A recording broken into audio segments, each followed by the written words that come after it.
تواصل الشائعات ملاحقة الفنان المغربي سعد المجرد القابض حاليا في إحدى المؤسسات السجنية بفرنسا، آخرها تدعي إقدامه على الانتحار وتدهور حالته الصحية بسبب الأزمة التي يمر منها، وأدت إلى إصابته باكتئاب حاد.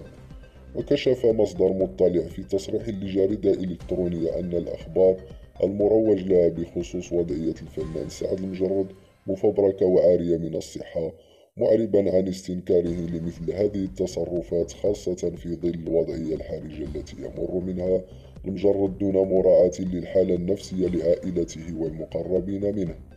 المصدر ذاته أضاف أن الوضعية الصحية لسعد المجرد جيدة، وأنه يواجه قدره بإيمان قوي وثقة في الله، متشبثا ببراءته مما نسب إليه ومتطلعا لإنصافه في مرحلة الاستئناف التي سيواصل معركته القضائية من خلالها. يشار إلى أن نجم البوب المغربي سعد المجرد يقبع داخل أحد سجون باريس منذ أواخر شهر أكتوبر من سنة 2016 بالعاصمة الفرنسية باريس، ويتمتع صاحب أغنية المعلم بشعبية واسعة بالمغرب وداخل الوطن العربي، الأمر الذي جعله يحظى بحملة تضامن واسعة